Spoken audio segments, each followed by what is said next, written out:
Good morning. Good morning, everyone. Let's get going. It's good to see everyone here. We were just talking backstage. It just seemed like yesterday people were turning in grades, then bam, we're back here again. But appreciate you all coming out today, braving the wind and rain and so forth. It's good to see you all again. I was just sitting back there admiring just the chatter going around. It's just fun to have you back on campus. We don't have a back screen today. I don't know, something happened. Someone accidentally cut the cord, or maybe they did it on purpose just to shorten this talk a little bit and let's get moving on this thing. But just if you can bear with me and bear with us for a little bit, we'll get going. So again, welcome back. It's good to see you all.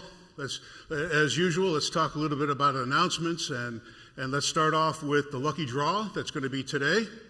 It's always popular. It's going to be today from 1 to 3 in the club. As you always have done in the past, there's a giveaway. You need to go in and swipe your Lions card to receive Flex dollars for meals, and there will be a lottery along the way. So again, that's 1 to 3 in the club. So please try to make that if you can. Today we have a women's basketball game at 2:30 over in the field house. Yes. We got people. Okay. We got athletic. We know where athletics is.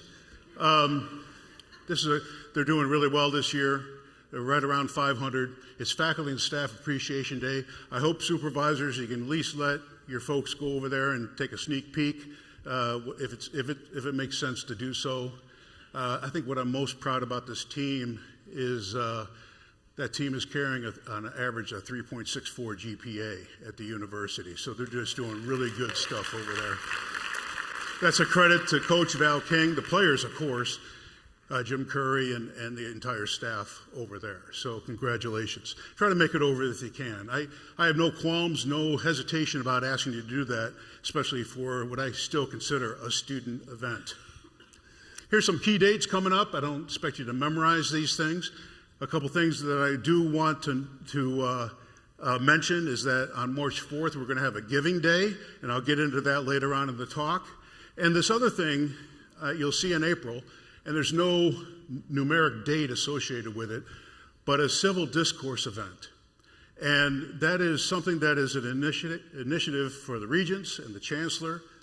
And it's to start a dialogue with our students about how do we converse with each other, given all the craziness that's going on in the world. How do we converse with each other, even if we have differing points of view, in a very civil type of way? And so we're planning an all-day event for that particular initiative. And there's 3 schools within the A&M system that have been selected to participate in this: College Station, ET, and West Texas. So that'll be sometime in April. I think we're kind of targeting April 7th on that, but we're trying to see if we can get schedules to align. I kind of envision a morning session with some politicians, legislators, and an afternoon session that maybe discusses a little bit about civility in media and social media and so forth, and really engage our students in those discussions. So please keep a lookout for that. I don't have much to say here. All I know is that we've been living the good life here so far in our winter, right? But you know, every year I've been here, we've had some kind of major winter ice event. Just keep a lookout for that. I think we've got it down. We've got the message down for sure. But just a reminder, it's never our intent to put you students in danger. It's not worth it. So we're going to be very keeping a close eye on this and doing everything we can to keep everyone safe. Another thing we're talking about more and more, that when I even my own daughter, more and more schools are going to a fall break. And so we're starting to think about what that means for us. Doesn't mean anything for us. I've been going around talking to some academic departments and faculty about this and just broaching the subject with them. Kind of favorable. We may have issues to work out. I don't see an entire week for a break, but I do. One of the things we're thinking about is, do we start the fall semester 2 days early? on a Thursday instead of a Monday. And then pick up that Thursday, Friday later on, say in October as a break. We're looking at that. Again, that creates challenges in a number of different areas. Classes, lab classes, move-in dates for our students, and it sure is convenient to move in over the weekend. Do we want to move in on a Tuesday and Wednesday? And I know Judy and her folks are looking into that, and I'm having discussions with Dr. Fakahasi on the academic perspective on that. But just know that's brewing right now, and as I continue to reach out to additional and sitting down with departmental faculty, I'm going to bring this up and get your thoughts. And then, of course, if you have any thoughts on that at all, please let me or let Nicole ask you know about that. Okay, new faces, new positions. We have a new Chief Marketing Communications Officer to head up Marcom, Aaron Bryant. He is coming to us from Cal State Monterey Bay. Good guy.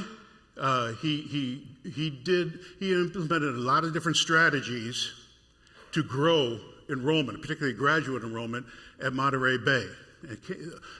Kind of a similar type of school. Geophysically, it's kind of located off the beaten path a little bit, and had to do things to entice and incentivize people to come to school there. It's going to be a great addition to lead that organization up. He starts January 26th. He's going to be here that week of January 26th. Go back, get his significant other, and then come back, I think, full-fledged in mid-February, I think it is. So that was a great hire for the university. Another person I need to bring to your attention is Tanya Richardson Dean, the new Director of Financial Aid at our university, who comes to us from Trinity Valley Community College. Really no different in terms of the rules and regulations at the federal level to implement and distribute financial aid. And I think we got a good one here. I have not met Tanya. Is Tanya here today? Tanya, can you stand up and just turn around and say hi to everyone? Welcome to Tanya. Tanya, we're looking forward to working with you. I know you're going to start making the rounds pretty soon around to everyone, and I've heard nothing but good things and good ideas coming from you. And you know you're replacing a very good previous director, Renee Walker. I don't know, is Renee just happened to be with us? I think she's officially retired now. But we got to figure out how to reach out to Renee and tell her thanks for all the great work that she has done over the years at our university. So Tanya, welcome to our university. And then Brent Donham, he's not a new face. He's been our VP for Research and Economic Development, but get this. Exactly. Way to go, Brent. Jeez. Gets us to R2, and he's like, you know what, I'm done. He's, throwing out these, I got to spend time with the family. And I'm like, yeah, whatever. No, I'm just kidding. I'm kidding you, Brent. I'm kidding you. But Brent has been here 17 years. There you are. Been here 17 years. So there will be a time to do this more properly. I just wanted people to know, because it's just good to hear it early. It'll allow. Brent has been gracious enough to announce this and allow us to start the search process for his replacement. And it buys us time so everyone can just give Brent as much grief and relentless heartache as possible for leaving us. So, Brent, thank you very much for everything. We'll catch up with you. Points of distinction. So it's official. Tracy Henley, our Regents Professor. Give Tracy a hand. Is Tracy here? I don't know if Tracy's here. This award is given to all system schools. It's the highest level of achievement for a faculty member in the A&M system that rewards and acknowledges sustained excellence in research, teaching, and service. And I think Tracy epitomizes that. It was a great choice by our faculty to nominate him, and it was a no-brainer slam dunk for the Regents and the system to say, Tracy's your guy, E.T. So, Tracy, on behalf of the university, congratulations on that, and we look forward to continue the great things. We'll sign him up for another 10-year contract, and he can stay here for quite a while now. President's Meritorious Service Awards. This is where it gets real. Here, you ready? So we had a number of applications come in, nominations, I guess. And as you know, we have individual awards for the university, outside the university, and then team awards. So should we do this? Yeah, let's do it. Okay. So the first one, we have a number of individual awards. First one, Memory Bobbitt, College of Education and Human Science. Is Memory here somewhere? No. Oh, there she is. Congratulations. Come on. Judy Fain, Transportation.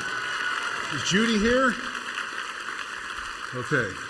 Probably already out spending the money for this award here. Who else we got? David Perry, Center for IT Excellence. Nice.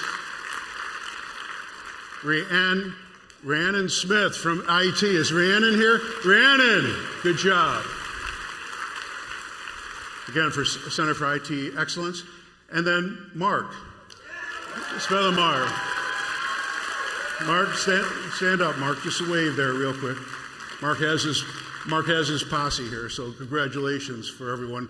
Mark works at Campus Rec, of course. So congratulations to the individual award winners. Okay. The Contract Vendor Award, you guys ready? Goes to Dan Hung from Athletics. Okay. General Manager of Corporate Sponsorships for Ticket Sales and Athletics. Congratulations, Dan. And then finally, the team awards, 3 of them. First one, CID Student Success Team. Nice. Second one, Financial Management Accounting AFR Team. Nice. And then finally, Office of Student Engagement.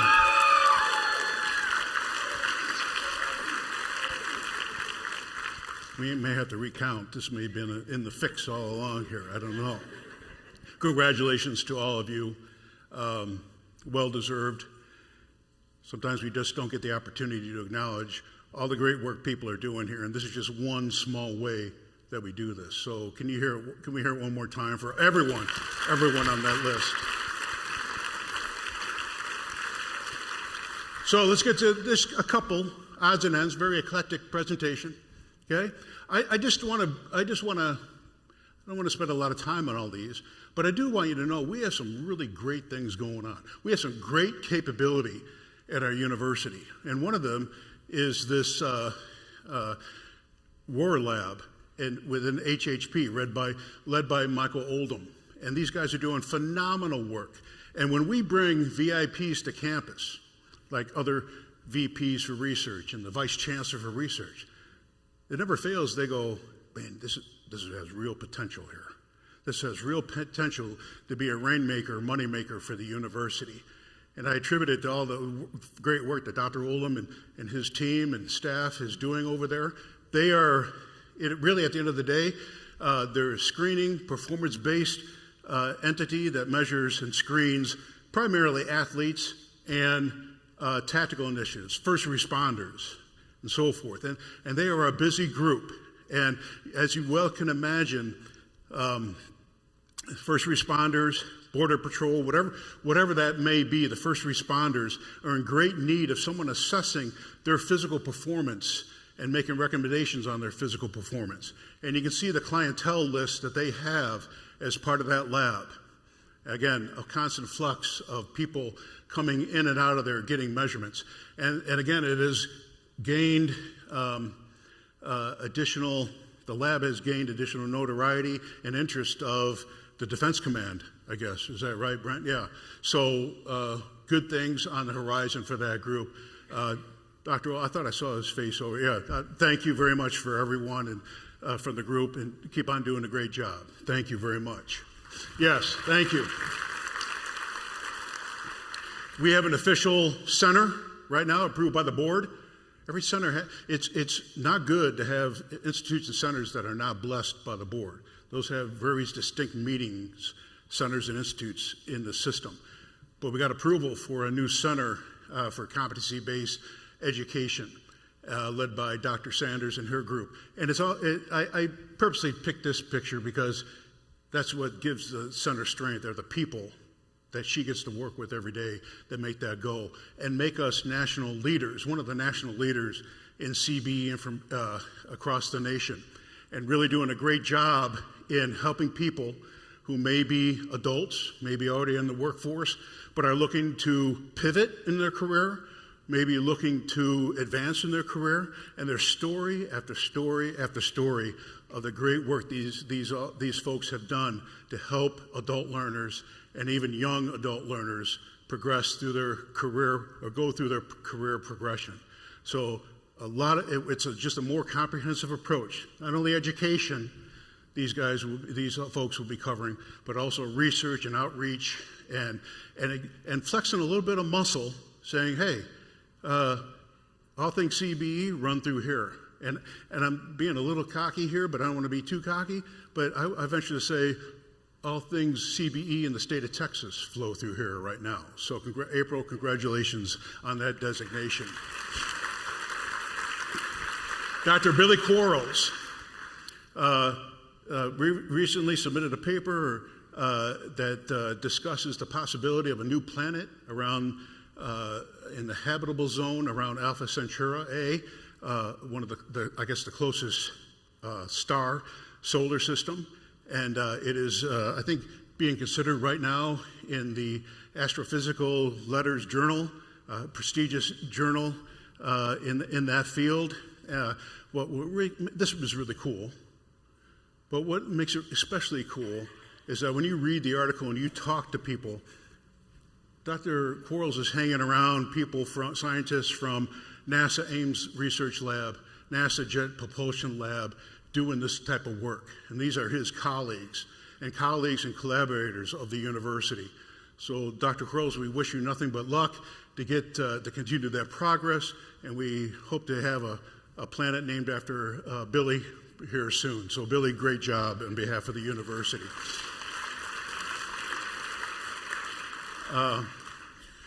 Paul McCrite, industrial engineer, faculty member, is working hard at a partnership with Solar 76, a company located in Commerce. And I brought this one up because one of our goals in our strategic plan is alignment with the community.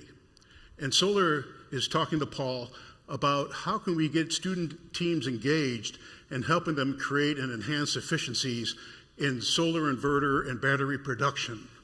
Again, it sounds like an industrial engineering issue to me. So Paul is working on that, working with the teams, and particularly working with Solar 76 to make that happen. A great private-public partnership and exactly what we should be doing. So Paul, thank you so much for that. A new grant? Yeah, please. A new grant we received a little while ago.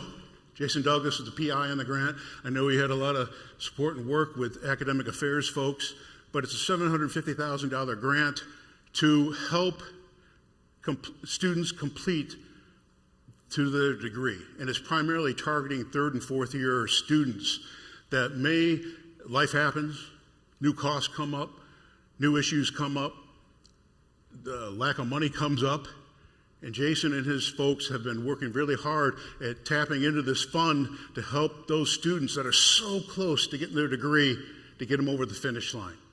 So this is exactly what we should be doing. We have way too many students that leave us, and I'm talking generally in higher ed, even during the third and fourth year during their academic programs. We have to stop that. We're going to pull out all the strings, and this is one of them to help us do that. So Jason, good job on that.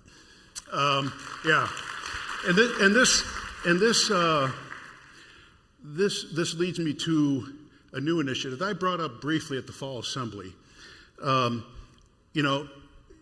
Is it correct to say that to get students to start and complete is up to this grant to make them do that? Is it up to Jason Douglas awarding this money to do that? And the answer is no.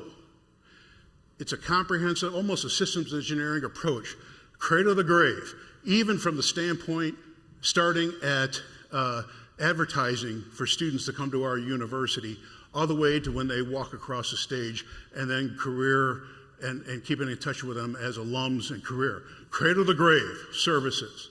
And when periodically we go through this, I always throw a tizzy fit and I bring people together and say, how come this is happening, right? But I think this approach, and it's going to be led by Ryan Irk in the Provost's office, is how do we understand that process and how do we knock down the barriers for students to progress through their academic career? They shouldn't be worrying about HR issues or financial aid issues. They should a little bit, but that's kind of on us, okay? We need to figure out a strategy, a cradle-to-grave strategy to help them navigate the waters of higher ed and their academic programs to get them walking across the stage. And so I say that because this isn't Ryan Irk sitting in his office doing this over here, or Jason Douglas in his office doing this over here. It's going to be a cradle-to-grave team, comprehensive approach, bringing all those folks into the room. So the admission folks, the financial aid folks, the advising folks, and seeing if we can identify those barriers and trouble spots, knock them out, and streamline the process. So a student success initiative. I said, if you remember, I said during the fall assembly, the Regents were not happy with anyone's persistence or graduation rates at the last programmatic budget review. This is something I can go to the Regents now and say, we are hitting this head on. And the Provost's office and Ryan is heading this up, but Ryan is bringing a lot of people to the table to improve those numbers and get more students through. So I'm really looking forward to that. I had to bring this up because my wife Libby and I love this place, the Lion Food Pantry, and try to give whenever we can to both the Lion Wardrobe and the Food Pantry. But this is such a gem for our students and for the university. And it's run by Nikki Barnett out of our Office of Student Advocacy and Support, with a large staff over there. And it really does provide food for a lot of times food insecure students, okay?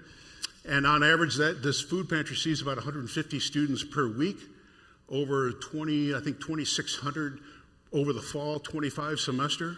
The food pantry gets about 3,800 pounds of food, over the week. Again, to get the food into the hands of our students that need it.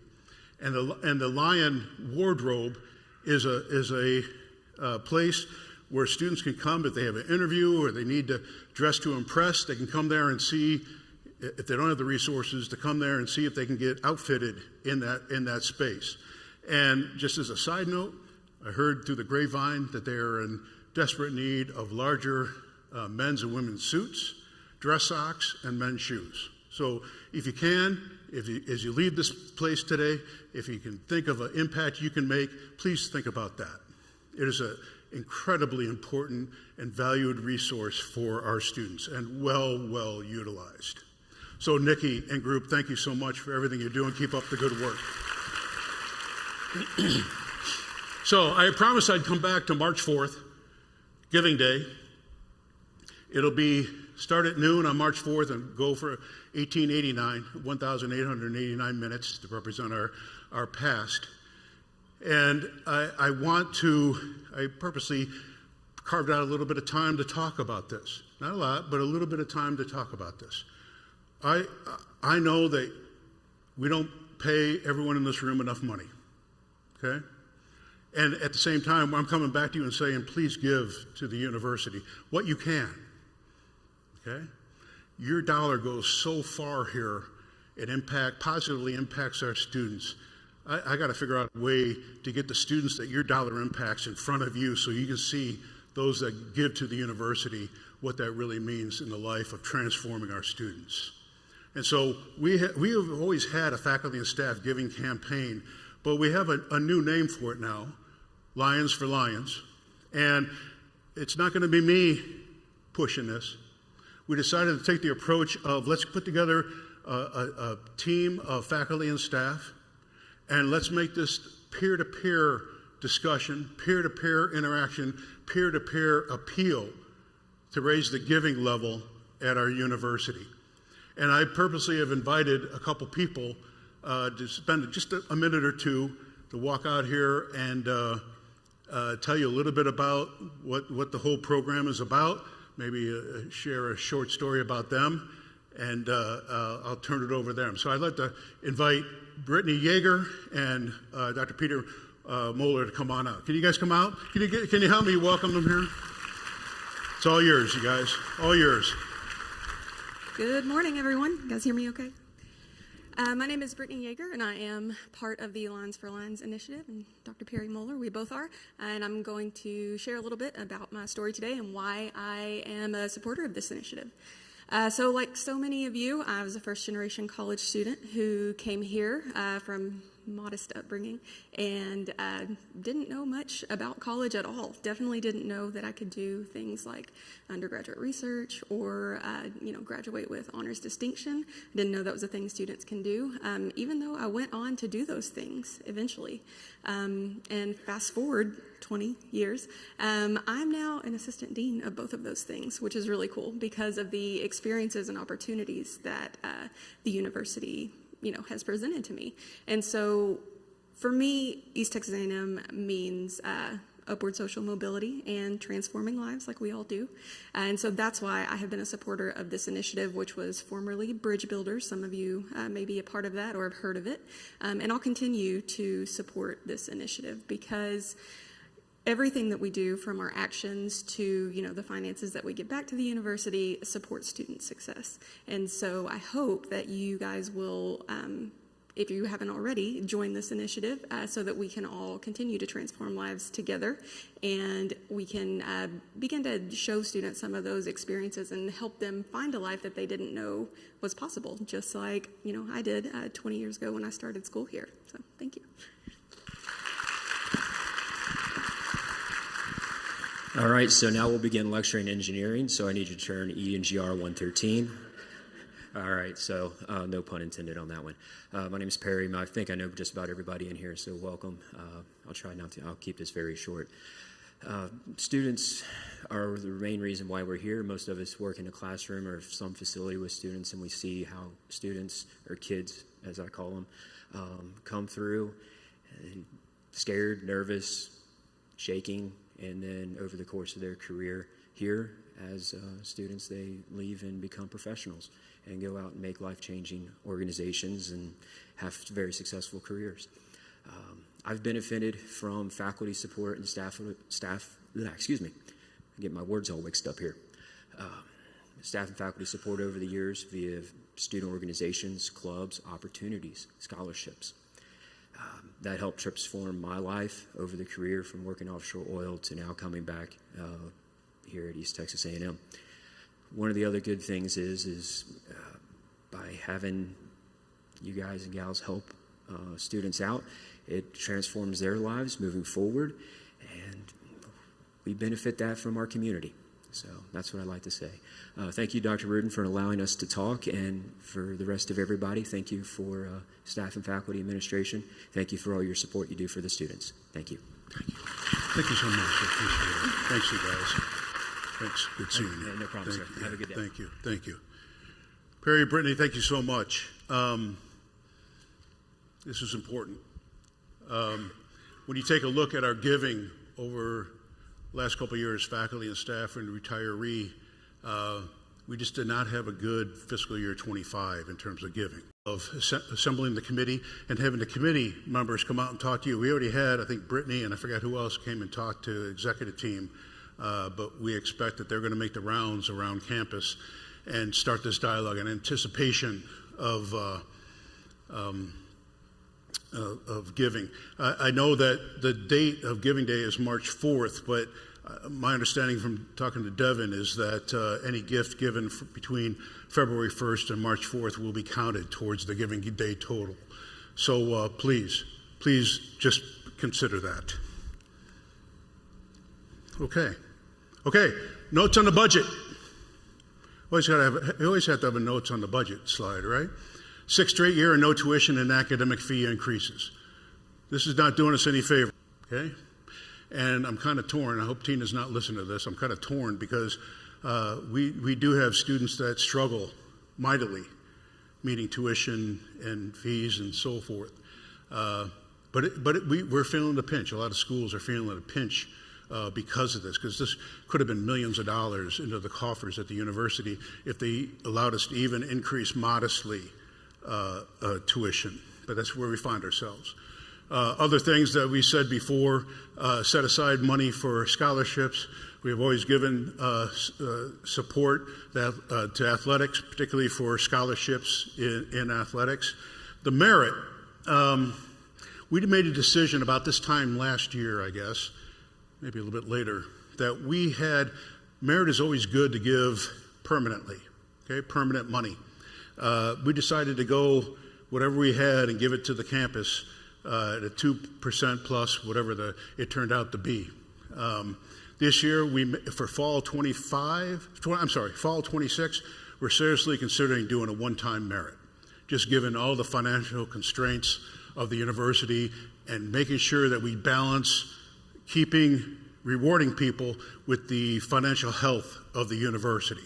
So much like the fall break, keep that in mind. We're going to be continuing dialogue on that. It'll still be meritoriously based, but it may be a check instead of an increase in the salary. We'll see. But my understanding is faculty promotions will stay. Permanent increases for those going from assistant to associate to full faculty members. This slide serves two purposes. One is all the stuff that we have going on that we have a very old campus. And then the fall I talked to you about this whole deferred maintenance issue that we have on our campus. Things break because our campus's buildings are so old, okay? So we have a lot of work, a lot of money that's dedicated just to repair things, to keep us ADA compliant and keep the roof from leaking and water mains from breaking and so forth. So just a general reminder that we're not just sitting on a wad of cash. We have a lot of behind-the-scenes work that has to be done at our university. And the second purpose is because I like this picture, and I just couldn't find another place for it, so I had to put it up there, just like how happy she is. So investing in us starts Monday. There is the class for the first 8 weeks is Active Learning in Us, independent study type of format that can be found in D2L, headed up by Autumn Johnson in the Rec Center, so you know it's going to be good. Okay, let's talk about how we develop healthy habits, healthy life, and so forth. And as always, this comes with a membership for people that sign up for this class for the first 8 weeks to the Rec Center for the semester. So I got a lot of videos, a lot of interaction. It's not face-to-face, it's self-paced, but you still got to do some work and maybe do some physical work too to reach any kind of physical goals, nutrition goals you may have. But Autumn and this class is there to help you along the way. So if you get a chance, please consider that. It's free. It's no cost to you. Please think about it. It starts Monday. Please know that we also, we've staggered it a little bit. We're going to start the second 8 weeks of the spring semester for additional classes in, what do we have here? Active learning, improvisation, leadership, writing, and more, okay? Think about that also. And we're still probably going to hold this true. Even if you sign up second 8 weeks, we'll get you a membership in the Rec Center. So please give that some thought. In this time of lean budgets and so forth, this is one way in which we try to create at least some semblance of professional development opportunities for our faculty and staff. So I guess Carrie Klipchek, who does a great job with this program, if you have any questions, see her, and you can easily Google this, and the registration process is so simple. Oh, and as I mentioned, no matter what you sign up for, free membership to the Rec Center. Okay, so I have to spend a little bit of time on this, not a lot, because there still has to be a lot of dialogue that we need to have as a campus on this. There was recently at one of the latest board meetings a change to 2 policies within the A&M system that directly impact academics. Okay?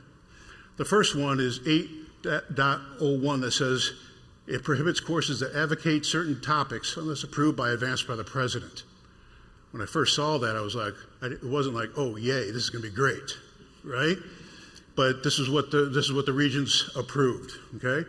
The second one is prohibit faculty from teaching material inconsistent with the approved syllabus in the course, okay? And that comes out of 1201. So when you talk about not advocating in certain topics, they provide a little more clarity on what that may be, what those topics may be. And you see at the bottom there, underlined, no system academic course will advocate race or gender ideology, sexual orientation, or gender identity unless the course is approved in advance by the member CEO.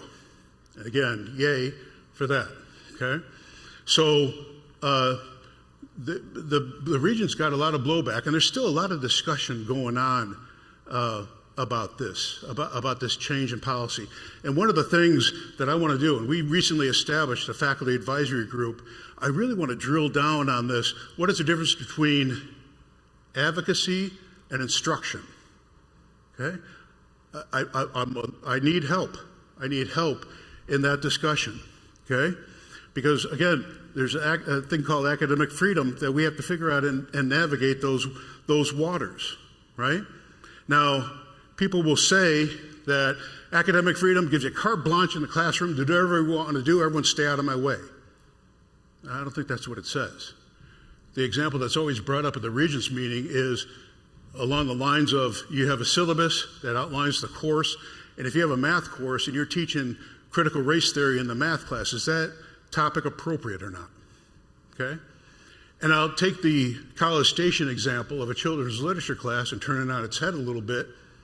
If I'm a student taking a class and I'm taking a children's literature class and there's 5 books on the reading list and all 5 are MAGA books, okay?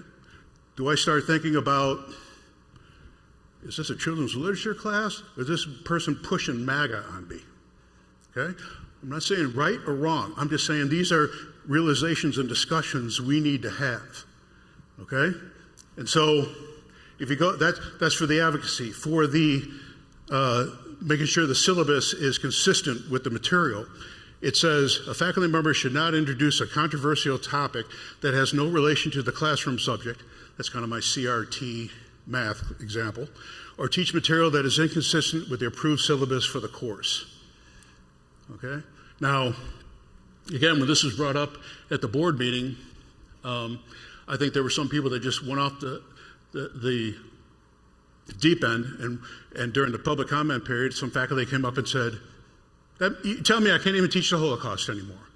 And I was like, I don't think that says that. I don't think it says that. Well, I can't teach this. I don't think it says that either.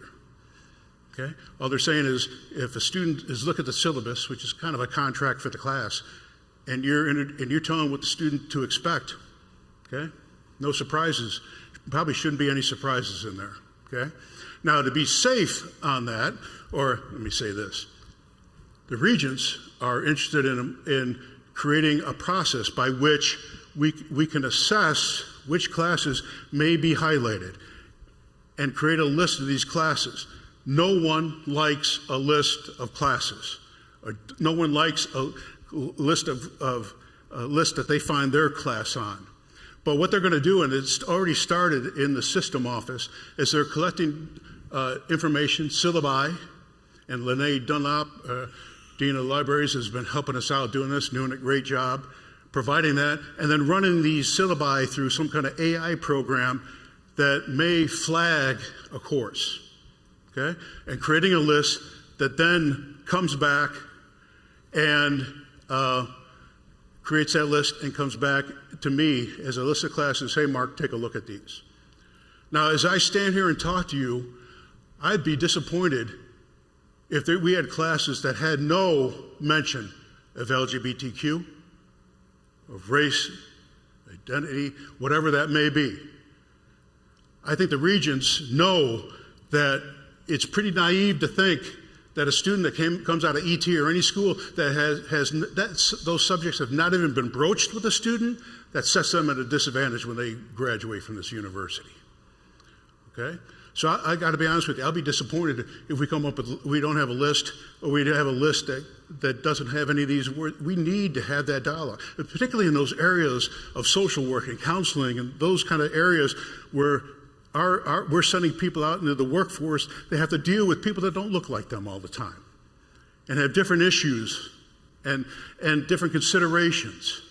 And so we have to work hard at doing what we can to take this list and figuring this out. Again, I'm relying on this faculty advisory group, Tammy. I think this is a dialogue we got to have with them, both about the advocacy and maybe even sharing this list with them to say, let's talk about this. Okay? I'm not in the interest of shutting everything down. I would still say that at the university, the provost and I are still 100% dedicated to academic freedom. But academic freedom doesn't mean just do whatever you want to do, okay? And I got to be careful here, especially in the state of Texas, okay? So let's work together to try to figure out how we move that ball forward and prepare our students properly for them to go on and do great things once they leave our university. What's this? Oh, that's what they're going to give me. That's what they're going to give me the list. Okay. Then we'll sit down and talk about it. Come on. Oh, I cheated. I gave you the answer before I. So I'm wrapping up this talk. Man, we are in crazy times right now. Crazy time. We just took the last 5 minutes and talked about what's happening just in a very small piece of the world in academia in the state of Texas versus what's going on in academia in the country, what's going on in society in the country, what's going on politically in the country. I tell you what, I'm really looking forward to this civil discourse discussion. Sometimes people my age, we don't behave very well, okay? Is there anything we can do to instill civil behavior in our students and let that generation carry the water for us? We need to create opportunities for them to be able to maybe do things better than what we were able to do, what I was able to do, okay? So it all wraps up into transforming our students' lives. That's what we're responsible for. At the end of the day, I hope there's an opportunity for you and afterwards, or sometimes say, Mark, you didn't know what the heck you were doing. Okay? I hope there's an opportunity for you to, as you're walking into that first class, walking into this semester, with all the stuff that's going on overseas, all the stuff that's going on in Minnesota, all the stuff that's going on in Texas, you can walk into that class and say, I got this group of 25 students that I have to transform their lives. And so how am I going to do that? And how am I going to do it the best way possible? And I want you to know that I have faith, more faith in all of you to do that than anywhere else in the state of Texas or in higher ed. So I wish you luck. Let me know if there's anything I can do to help out, and I look forward to the dialogue as we progress through this next semester. So on behalf of the university, thank you so much for your time. Go Lions. Thank you.